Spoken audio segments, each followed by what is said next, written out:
Okay folks, we're back with another recipe. Today I'm going to show you how to make what I call little stuffed eggplants, or you could, I don't know, yeah, stuffed eggplant, or I could call it my little eggplant SUmai, because if you've ever had dim sum, you get them little SUmais. They're like shrimp and pork and they're about that size, but since we can't eat the SUmai wrapper because it is carbohydrates, the next best thing is these little Chinese eggplant or Japanese eggplant or Asian eggplant, whatever you want to call them. You know, they're about that long, they're about that round. That's what I'm going to use. And so what we're going to do is we're going to take and hollow them out a little bit to where we can put some meat in there. And then we're going to stuff them. And these are going to be steamed in my little handy dandy steamer here, but we'll get to that later. So now I'm going to go ahead and start to take the filling out of these, because I'm not going to throw the inside away. I'm actually going to put it in the stuffing. So we want to make sure we use all of it, because it's got a lot of nutrition in there. And what I use, if I can find it, is right here. It's like a grapefruit spoon. If you find the little spoons, you'll see those little edges around, like little bitty teeth around the spoon. It's called a grapefruit spoon. It works great for this. But if you ain't got one, you don't need one, you can use a little knife and just cut out a circle. But these spoons work pretty good for it.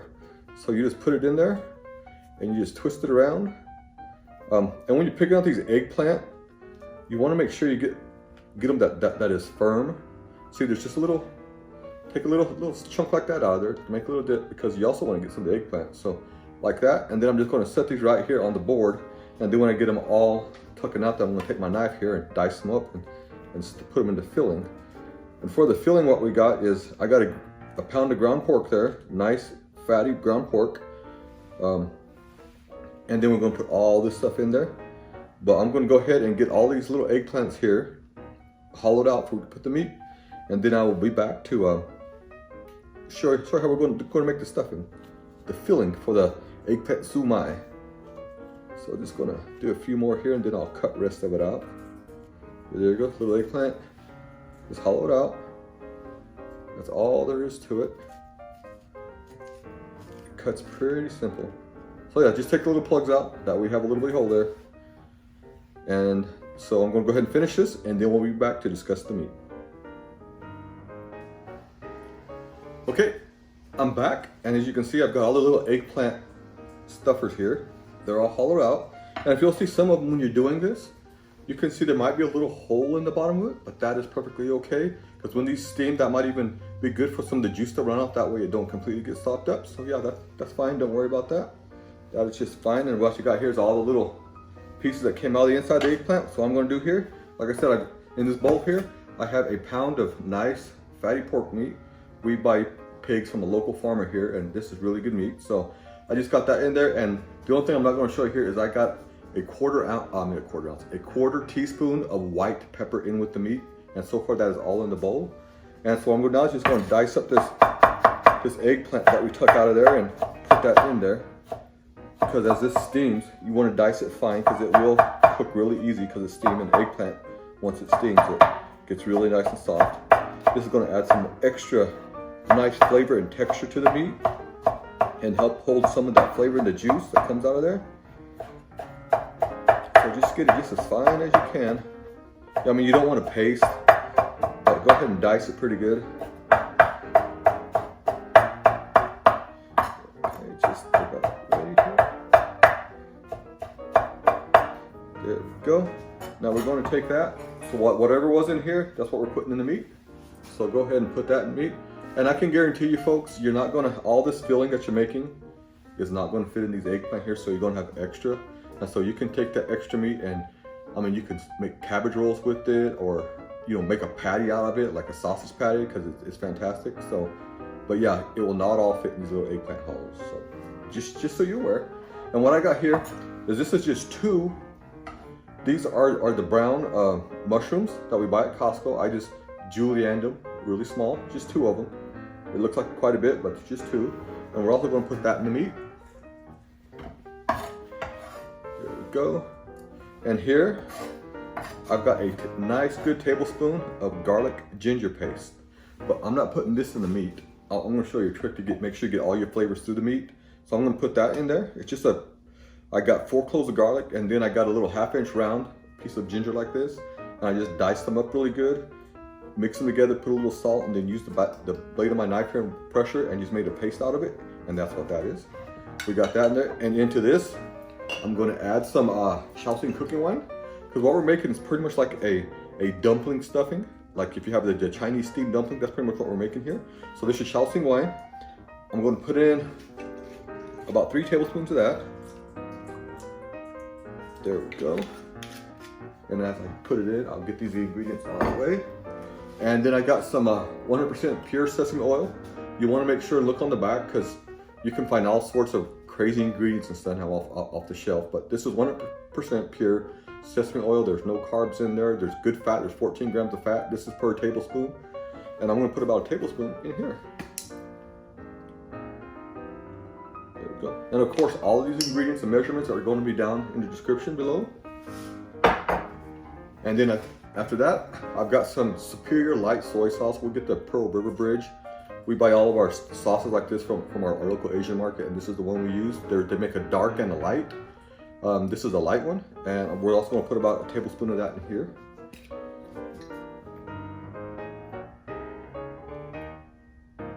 All right, we got that in there. And give that a good mix.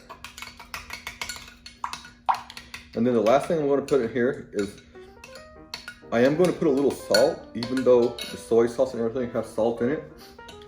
But this is a pound of meat, and so you want to make sure you have enough flavor in your filling. If not, it's not going to be too good. So I'm just going to put a teaspoon of salt, basically for meat, for a pound of ground meat, whether it's pork, beef, or whatever. But like turkey, I don't know about that, but I don't eat turkey. I don't like ground turkey, so I don't eat it. But anyway, ground pork, ground beef, about 3/4 of a teaspoon to a teaspoon of salt per pound of meat is what you want to put in there. That's just standard measurement, and then from there you can taste and then adjust it yourself. We ain't putting no kind of sweetener, no sugars in this. We know exactly what is in here. And the last thing is broth. I'm going to put about a 1/4 cup of broth in there, because we want the meat to be tender on our little eggplant SUmai. So when you put the liquid in it, we're going to beat the meat up really good. It's going to absorb all that liquid, and that's going to make the meat tender, and it's going to help it steam and get done. Because if not, you're just going to have a ball of pork in there, so we don't want that. So I just use regular chicken stock. It's organic. We get it from Costco.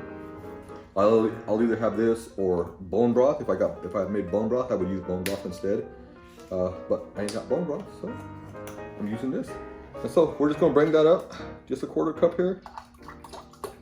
There we go, and that is all the liquid that we're going to put in this meat. And as you can see, if I look at this cup, it is, where is that? 3/4 of a cup of liquid and seasoning and spices in there. And if you like a little bit spicy, you could add cayenne pepper or whatever in the meat, but we're not doing that tonight. I like to make a spicy sauce and pour over the top of it. And so I'm not going to do that today. And so I'm going to put this in there and then beat it all up. And then afterwards, I've got 1/2 cup of cabbage. This is just regular green cabbage. I sliced it really thin, and then I put salt on it, about a 1/4 teaspoon of salt, and you give it a good mix up. That way it starts getting the water out of there. And so what we're going to do before we put it in, we're just going to grab it and we're going to squeeze it really hard and get the liquid out and then throw that in there. And then here, I've got 2 green onions diced up, and we're also going to put that in there, but that is after we put all this good stuff in here. And by making all of your soy sauces and all this stuff a liquid first and putting it in there, it's going to get your meat much, much better. Okay, and you could use whatever you want to. You can even put this meat in a stand mixer and mix it up, but I just take 3 chopsticks, make sort of a little tripod out of it, and then I just mix it like that. You want to start slow until the meat starts to absorb the liquid. And then you can, really get with it. And I will be adding a little oil to this. I know it sounds crazy, adding oil, fat into fat, because pork is really fatty, but trust me, if you don't, it's not going to taste right. So add some oil. And so we want to beat this until it almost becomes a paste.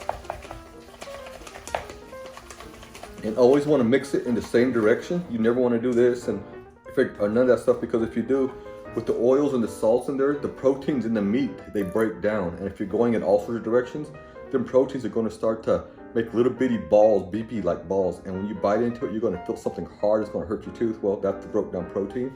So when you mix meat like this, always same direction. Now I'm gonna, just my handy dandy avocado oil here. I'm gonna put about 2 tablespoons in there. Like I said, a little extra fat. Because when these steam, some of the juices are gonna run out of them. So we wanna make sure we got plenty in there. Okay, now mix that up. Oh, it smells fantastic already. And for saltiness, you can smell it, but also, I mean, if you're brave enough, I just take a little piece of the meat and put it in my mouth, see how salty it is. And then I spit it out. I don't want to swallow the raw meat, but I'm going to taste it anyway. Okay, as you can see, we got some paste going on here. This is just the paste. So now I'm going to add the cabbage, but first, you squeeze it out, and you can see the water dripping off of it. So you don't want to make a mess. There we go. And then break that cabbage up, and then put it in the meat. And then the last thing we're going to put in there is our green onions. Put that in there. And here I've got my steamer going. Again, with steamer, you always want to make sure you got plenty of water in there, because you don't want to have to add water in the middle of the steam, because that's going to shut the temperature down and things ain't going to cook right. So always make sure you got enough water in the steamer to finish cooking. So we want to give that a good mix up now.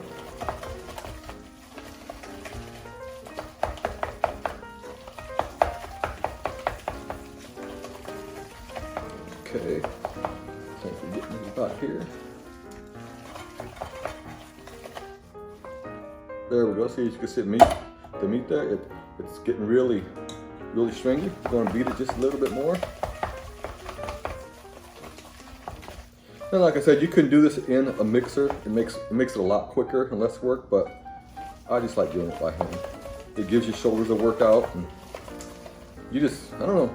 It just makes you feel better about yourself. You're doing everything by hand. But yeah, anyway, you can see a little stringers starting to come off. That meat is ready to go in there. And it's perfectly wet. And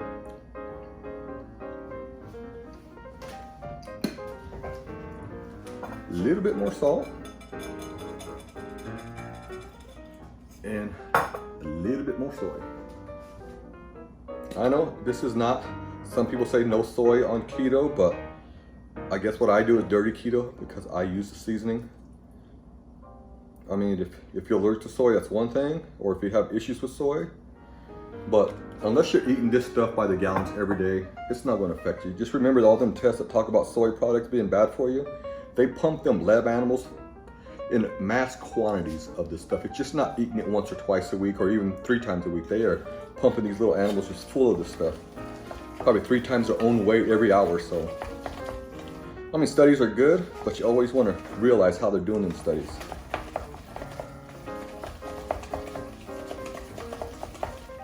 Okay, mix that up there.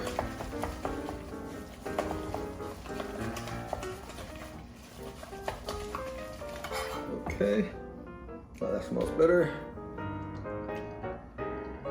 Good salt. Like I said, you don't want to swallow that meat because it is raw pork. Okay, yeah, it's gonna be good. And there we go. That is our meat. This is fresh ground pork. I mean, like I said, we buy a hog from a local farmer here, and it's butchered. And so this is really good pork. So we're gonna set that aside. I'm gonna clean up the mess, and then I'm gonna come back and show you how I stuff these. And I'm just gonna put some meat in there, put them in the steamer. There's nothing in the steamer, it's just on the rack. You don't need to put no parchment paper or anything like that. Sometimes you can put, like, if you got cabbage leaves, especially Napa cabbage, you put them down and then put these on top of it, and then you can eat the Napa cabbage afterwards. It's really tasty. But for these, I ain't gonna do nothing because it's wet, so it's not gonna stick, and you don't need to. So why have an extra step if you don't need it? So okay, I'm gonna go away, clean up this mess, and then be back to show you how to get these in the steamer. Okay folks, I am back, and as you can see, I've already started stuffing the eggplants. So I'm just going to finish these up here on camera, and then we're going to put them in the steamer. And so I just start taking the stuffing. It's just simple, just put them in there. It's almost like stuffing an ice cream cone. I like to stuff them a little bit above the edge, but you don't want to get them too much because it might fall off if there's too much meat on there, but you can put as much as you want. After all, it is your eggplant, so just fill it up, a little bit extra, and go on to the next one. That's all there is to there. the steamer is whistling here, so it's saying it's hot enough to put them in there. Remember, when you're opening up a steamer, always be careful because that's hot steam and it will scald. And if you think a fire burn hurts, no. A steam burn, I mean, that really is painful. So always open a lid away from yourself when you're dealing with hot steam. And you can even put these in before you turn it on to be really safe. That way you won't have no chances, but I live on the wild side. So that's how I know steam burns are painful. But anyway, just one more. And like I said, this meat, it's like making deviled eggs. You're always going to have leftover yolk. So same with this. Like I said, this meat, you could even use this meat to make like a bolognese sauce or whatever you want with it. It is really good. Make you a nice patty, like a sausage patty. Fry it up in the morning, have it with your eggs. Okay, we got them stuffed. Packed down there a little bit. Get the meat salty enough. So now we're gonna open up the steamer, away from the face, because it can be painful. And it's boiling, and like I said, we're just gonna stick them in there, right on the tray. And these things are gonna need to be probably steamed for about 25 to 30 minutes. And you know, you can check on once in a while to make sure that everything's going right. But once they are steamed, just shut the steamer off and let it set for a few minutes, give everything a chance to settle down. And that chance for that steam to be not so mad at you. Yeah, make sure you're putting room between each. I mean, you don't want these touching because you want the steam to go all the way around them and get the whole side done. But at this big old steamer, there's plenty of room. So know your steamer. One more. And it don't have to be this steamer. I mean, you can just put these on a plate and then put them in a big skillet. That's all you got. Put a lid on. That'll steam it, or a bamboo steamer, or one of them little, they fold up like veggie steamers. Whatever steamer type of steamer you got, that's what you use. And so now I'm going to put that on there. Turn this heat up. Bring it to a really high boil. And I might turn the heat down a couple of notches depending on how much steam is coming out of there. But you want it steam them pretty hot. And so like I said, 25 to 30 minutes. And they won't be, let them shut the heat off. Let it set for 5 minutes. Open it up and then plate them up. And we will be back when it is time for that. All right, see you in just a few seconds. Okay, folks. So our little eggplant shumai, they finished steaming. It only took like 10 minutes, 10-12 minutes in the steamer because it was on high. So like I said, you want to check them. And when the eggplant is done, the meat's going to be done. And the sauce that I got on them, I just made the sauce out of most people ain't going to have it, you want to eat it, but it's a fermented bean curd with a little bit of black vinegar and some canned chili, really spicy sauce. So that's done. And then to go with it, I just did a quick sesame egg tomato scramble. And over here, we got some baby bok choy that just stir fry with some garlic and just some salt, and that's all there is. And aside from some rice for my wife, if she decides to have it, or some porridge, this is a pretty typical meal, a pretty typical supper at Casa de Shockley. I might have sometimes a little bit of more meat, but since I've got all this meat here, I ain't gonna eat no more.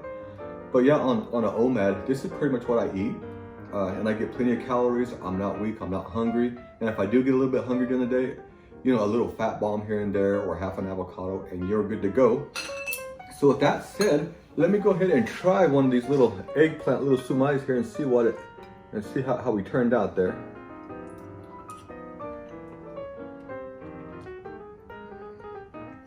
Folks, that's just delicious. The eggplant cooked it beautiful. The pork is nice and tender and juicy. Then you got the ginger and the garlic and the mushrooms, and all them flavors came out in that. That is just really, really good. So hopefully you're going to try this. And you don't have to use the fermented bean curd if you don't want it, because I know a lot of people don't refuse to eat it or even want to look at it. But it's a very typical ingredient in Chinese cooking. And in my house, we have a mixed food culture of American and Chinese, and then we do Indian, but it's an eclectic food taste. But anyway, folks, thank you for joining me today. Hopefully you try the recipe, and of course all the normal stuff, you know, like, subscribe, and share.